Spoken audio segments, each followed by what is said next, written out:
একবার মাতা পার্বতী যখন মহাদেবকে স্বামী রূপে পাওয়ার জন্য কঠোর তপস্যা করছিলেন, তখন স্বয়ং মহাদেব নন্দীজিকে সঙ্গে নিয়ে তার পরীক্ষা নিতে সেখানে উপস্থিত হন।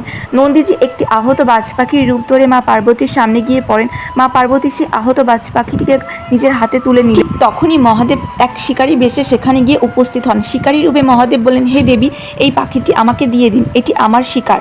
তখন মাতা পার্বতী বলেন, না, আমি এই পাখিটিকে আপনাকে দিতে পারবো না, কারণ এটি আমার শরণে এসে পড়েছে। মহাদেব বললেন, আচ্ছা দেবী, এই পাখিটিকে আপনার কাছে রাখুন, আমি এর বদলে শিবলিঙ্গটিকে নিয়ে যাই। মা পার্বতী সঙ্গে সঙ্গে বললেন, না, আমি আমার মহাদেবকেও নিয়ে যেতে দেব না।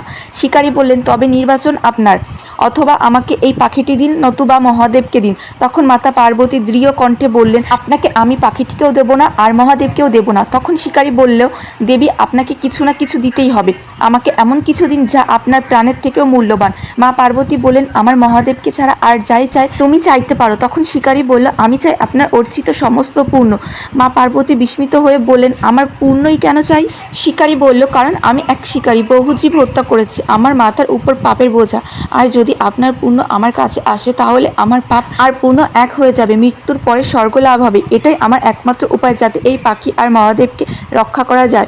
তখন মা পার্বতী বলেন, আমার মহাদেব পশুপতি না, যদি এই পাখিকে দিয়ে মহাদেবকে পাইও তাতে কি হবে? তাই আমি হিমালয় কন্যা পার্বতী মহাদেবকে সাক্ষী রেখে বলছি যে এই তপস্যা ও ত্যাগের দ্বারা আমি যে সমস্ত পুণ্য অর্জন করেছি তা আজ আমি তোমাকে দান করলাম। এই কথা বলে মাতা পার্বতী নিজের সমস্ত পুণ্য সেই শিকারীকে দিয়ে দিলেন এবং সেই আহত বাজ পাখিটিকে মুক্ত করে দিলেন। পার্বতী মায়ের ভক্ত হলে চ্যানেলটিকে অবশ্যই সাবস্ক্রাইব করবেন।